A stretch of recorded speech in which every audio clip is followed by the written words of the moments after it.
Hi everyone, warm welcome to another wonderful video of the Auto Tech Tuber blog। मैं हूं आपका दोस्त और होस्ट अमित और आज का वीडियो हमारा रहेगा 38 to 40,000 kilometre XUV 300 petrol long term ownership review. तो सबसे पहले हम इस गाड़ी की खामियों की बात करते हैं और मैं आपको बता दूं ये इसका जो कॉन्फ़िगरेशन है गाड़ी का वो है 200 का टॉर्क है, 110 bhp का एक गाड़ी का पावर है और it's a five star crash test for kids and even for adults. तो ये बेसिक गाड़ी के फीचर्स हैं और इसके चारों चक्कों में आपको फॉर एग्जांपल डिस्क ब्रेक मिल जाते हैं, तो सिक्योरिटी और सेफ्टी और ऑन द टाइम ब्रेकिंग का तो कोई सवाल ही पैदा नहीं होता। अब ये गाड़ी मैंने ली थी जुलाई 2019 को और ये मेरा 7वां साल है, तो मुझे बहुत कुछ पता है इस गाड़ी के परफॉर्मेंस के बारे में, माइलेज के बारे में, खामियां के बारे में और क्यों आप इस गाड़ी को कंसिडर करें। तो सबसे पहले बात करते हैं गाड़ी का मेंटेनेंस क्या है। भाई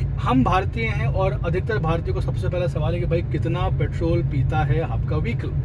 तो एक छोटा मोटा अगर आपको फिगर बताऊं तो अगर आप मान के चलिए कि अगर आप ये गाड़ी चला रहे हैं एक 60 से 70 के रेंज में हाईवे पे 80 में, तो आपका जो ट्रिप रहेगा हाईवे ट्रिप जो मैंने रिसेंटली अभी नागपुर टू सिन्नर एक्सचेंज महासमुंद दिमाग में किया है वो मुझे क्लोज टू मिला 16.8 का फिलहाल।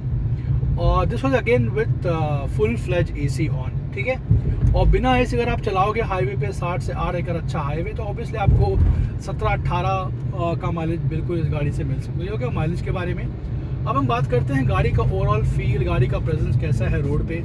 तो अगर आप इस गाड़ी को लेते हैं तो सबसे पहला आपको जो अच्छा अनुभव ये होगा कि जो गाड़ी का बोनेट है, अगर आप एक ड्राइवर बैठे हैं तो वहाँ आपको एकदम हॉक आई विजन मिलेगा, तो कभी भी आपको दिक्कत नहीं आएगी। अगर आप कभी भी गाड़ी को बोनेट देखना चाहते हैं, बड़ा कॉन्फिडेंस इंस्पायरिंग है ये, क्योंकि हर गाड़ी का स्टीयरिंग उतना पावरफुल होता नहीं है जितना पावरफुल इस गाड़ी का है।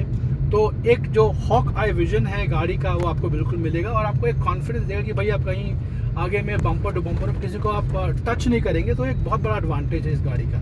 तो सीटिंग पोजीशन गाड़ी की बहुत अच्छी है। अब बात करते हैं दूसरा बिग एडवांटेज, वो ये है कि गाड़ी फील कैसा होता है। तो देखिए मैं गाड़ी का स्टीयरिंग मोड्स की बात नहीं करूँगा, मैं गाड़ी की ओवरऑल स्ट्रॉन्ग बॉडी बिल्ड की बात नहीं करूँगा क्योंकि ऑलरेडी महिंद्रा इस चीज़ के लिए फेमस है।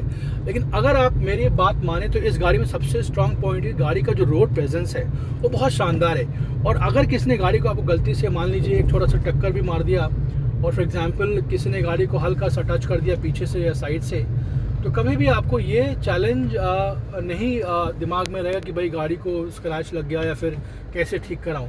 तो बिल्ड क्वालिटी गाड़ी के बारे में बहुत ही शानदार है और इसीलिए मैं हमेशा कहता हूँ कि अगर आप एक महिंद्रा XUV 300 लेने की एक फिराक में हैं तो यार ये कहीं ना कहीं आपको एक पैसा वसूल एक्सपीरियंस मिलेगा, क्योंकि गाड़ी बहुत शानदार है, परफॉर्मेंस बहुत शानदार है। और कहीं ना कहीं अगर आप इसका ब्रेकिंग की बात करें, इसका माइलेज की बात करें, इसकी सर्विसिंग की बात करें जो मुझे लगता है इसका स्ट्रॉन्ग पॉइंट है।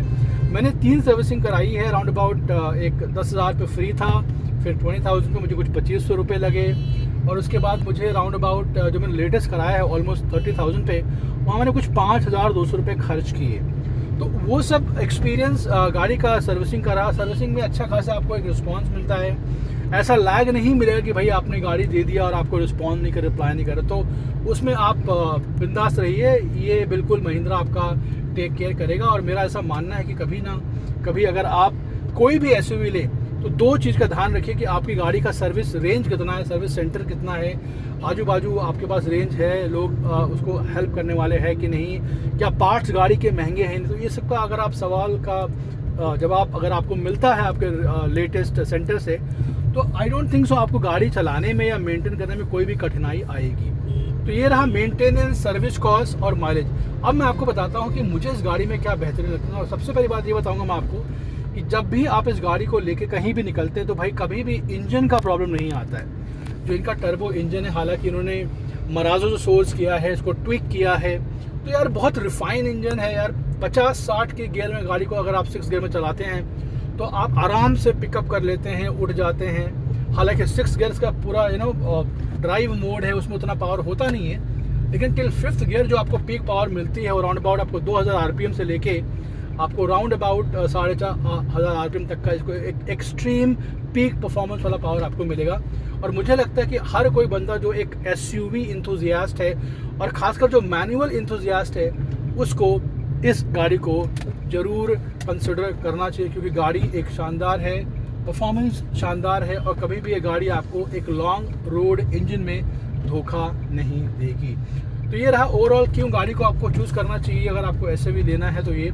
अब मैं दूसरा बात करता हूँ इसके बारे गाड़ी के कमियाँ क्या क्या है। तो फॉर एग्जांपल अगर आपने ये स्क्रीन देखा होगा, ये बहुत दिक्कत देता है, बहुत आवाज़ करता है। इसके जो साइड पिलर्स हैं यहाँ पे थोड़ी बहुत आपको झंझनाहट की आवाज़ आएगी और ये नॉर्मली तब आपको महसूस होगा जब आप इस गाड़ी को हाईवे पे लेके जाएंगे, कहीं आपको गड्ढे में कोई मान लीजिए गलती से आप चले गए तो वहाँ आपको ये थोड़ा सा ये फील करे, थोड़ा स्टिफ है इसका सस्पेंशन, ये मैं आपको बोलना चाहूँगा। लेकिन स्टिफनेस का फ़ायदा ये है कि आपको एकदम से गाड़ी उठा के फेंक नहीं देगा, क्योंकि ऑब्वियसली एक टॉप नॉच SUV है, टॉप नॉच ब्रेकिंग है, टॉप नॉच सस्पेंशन भी है, तो वो मज़ा आपको ज़रूर आएगा। अब मैं आपके साथ एक ऐसा इंपॉर्टेंट बात शेयर करना चाहता हूँ जो मुझे लगता है शायद काफ़ी लोग को जानने की उत्सुकता है। तो नई गाड़ी महिंद्रा में XUV और 3XO में पीछे वाला AC आ गया है, लेकिन इस इंजन अगर आप देखें इसका जो AC है, मैं आपको बहुत कॉन्फिडेंस के साथ कह सकता हूँ कि मैं खुद नागपुर से आता हूँ। यहाँ जो नॉर्मल वातावरण नागपुर में होता है गर्मी, खासकर इस समय वो 45 डिग्री 48 डिग्री, यार मुझे कभी महसूस हुआ नहीं कि मैं एक गाड़ी चला रहा हूँ अपना XUV जहाँ पीछे का बैक का AC काम नहीं कर रहा है, क्योंकि इसका ऑलमोस्ट 1 टन का इस गाड़ी का इसमें AC है। और जो परफॉर्मेंस है गाड़ी का, अरे यार मैं I can not tell you how happy I am when it comes to AC performance and overall feel of the car, specially in peak summer days जो कि फ़िलहाल अभी चल रहा है। हाँ, एक बार और मैं कहूँगा कि अगर आपका गाड़ी का प्रॉपर AC का फिल्ट्रेशन नहीं होता है, क्लीनिंग नहीं होता, एयर फिल्टर साफ़ नहीं होता है, तो डेफिनेटली आपको कुछ ना कुछ कमियाँ ठंडक में महसूस होगा 4, 5, 6 साल बाद। लेकिन उसके बाद गाड़ी को आप आंख बंद कर दिए, बिल्कुल चलाइए और कभी भी आप इस गाड़ी से लेके निराश नहीं होंगे, ये मेरा आपसे एक ऐसा मानना है। अब हम मुद्दे पे आते हैं कि भाई कितने लोग बैठ सकते हैं, इसका डिक्की कितनी कैपेसिटी। तो ऑब्वियसली मैं स्टार्ट करता हूँ फ्यूल से पहले। इसका 42 लीटर का फ्यूल है, नंबर 1। नंबर 2, इसमें 5 लोग आराम से बैठ सकते हैं अगर आप एक मीडियम साइज़ के हैं। अगर आपका बॉडी वेट ज़्यादा है तो ऑब्वियसली आपको 4 और एक बच्चा बैठ सकता है। तो वो चीज़ों के आपके लिए मैं एक रेकमेंड, अगर आप 4 से छोटी फैमिली है तो कहीं भी चले जाओ यार, आपका लगेज भी आ जाएगा, आपके बच्चा भी आ जाएगा, पेरेंट्स भी आ जाएंगे, तो hardly 3+2 combination is a good to go on this wonderful vehicle. अब हम बात करते हैं कांच का बारे में। इसका जो सामने का ग्लास है, उसका साइड मिरर्स है जिसमें आपको विजिबिलिटी बड़ी अच्छी मिलती है। आप मानिए ना मानिए, महिंद्रा ने एक ऐसी कार बनाई है XUV 300 के माध्यम से कि जब भी आप इस गाड़ी को चलाते हैं तो जो आपका साइड मिरर्स हैं ये बड़े चंकी हैं, और बहुत सारी गाड़ियाँ बड़ी कंजूसी करते हैं सब चीज़ों को आपको देने के लिए। तो इसमें आपको एक बेहतरीन साइड वेज रियर व्यू मिरर मिलेगा, और ये बड़े हैं यार, छोटे नहीं हैं। और कभी भी आपको जो A पिलर है या B पिलर है, आपको कभी ऐसा महसूस नहीं होगा कि गाड़ी को गलत तरीके से फॉर एग्जांपल डिज़ाइन किया गया है या फिर इसमें आपको दिक्कत है। तो मेरे हिसाब से आप इस गाड़ी को बिंदास लीजिए, अच्छे से चलाइए। मनूवरेबिलिटी बहुत अच्छी है, अगर आप सिटी में गाड़ी चलाते हो तो बहुत शानदार एक्सपीरियंस मिलेगा।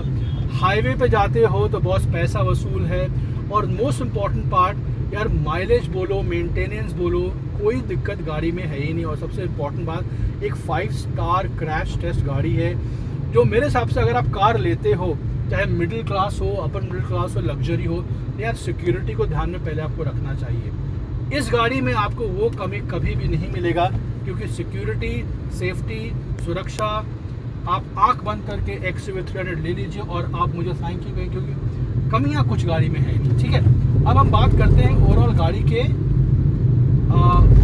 क्या कहते हैं उसको यार कि गाड़ी का मुझे चैलेंजेस क्या है, और फिलहाल मैंने गाड़ी में 7 साल में क्या क्या प्रॉब्लम एक्सपीरियंस किया। तो सबसे पहला मैं आपको प्रॉब्लम बताऊं कि जो झंझनाहट होती है, ये ऊपर का रेयर व्यू का नाइट मिरर ये हो गया, आजू बाजू जो A पिलर है, B पिलर है, वहाँ आपको डेफिनेटली एक इरिटेटिंग आवाज़ से आती है। और वो आवाज़ इसलिए आती है बिकॉज कहीं ना कहीं वहाँ बिल्ट में थोड़ा सा कॉम्प्रोमाइज़ हुआ है।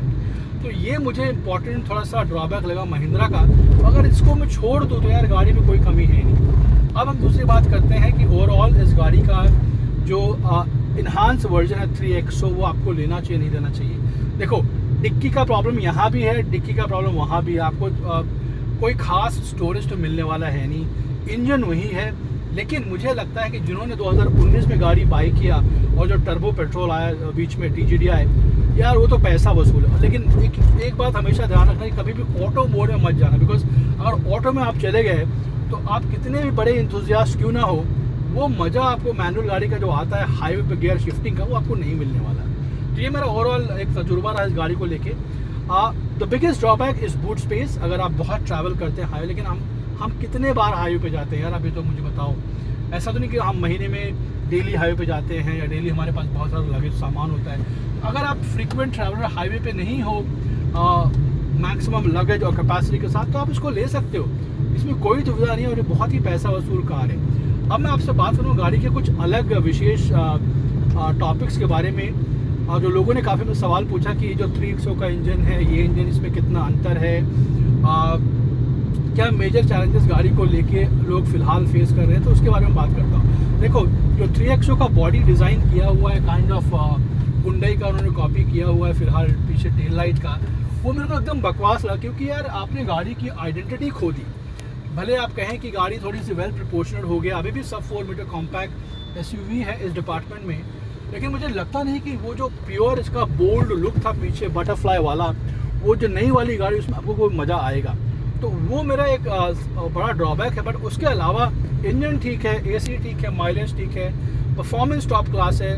और यार मैं आंख बंद करके, अगर आप गाड़ी लेने की फिराक में हो तो प्लीज़ आप SUV लीजिए, आप सिडान मत लीजिए, क्योंकि भारत में आजकल जो स्पीड ब्रेकर्स हैं, जो हाइट है, वो बहुत ही अजीब गरीब तरीके की है। और आपकी गाड़ी कहीं ना कहीं नीचे से अगर अच्छा सा 160-170 क्लियरेंस नहीं होगा तो आपको दिक्कत ज़रूर जाएगी इस पर्टिकुलर व्हीकल को लेके। तो मेरा मानना है कि उसका आप ध्यान रखिए, और कहीं ना कहीं अगर आप चीज़ों को समझते हैं कि आप एक शौकिया ड्राइवर इंसान है जिसको गाड़ी चलाने का बड़ा शौक है, तो इसको आप ले लीजिए। Well, thank you so much, do subscribe and thanks for watching.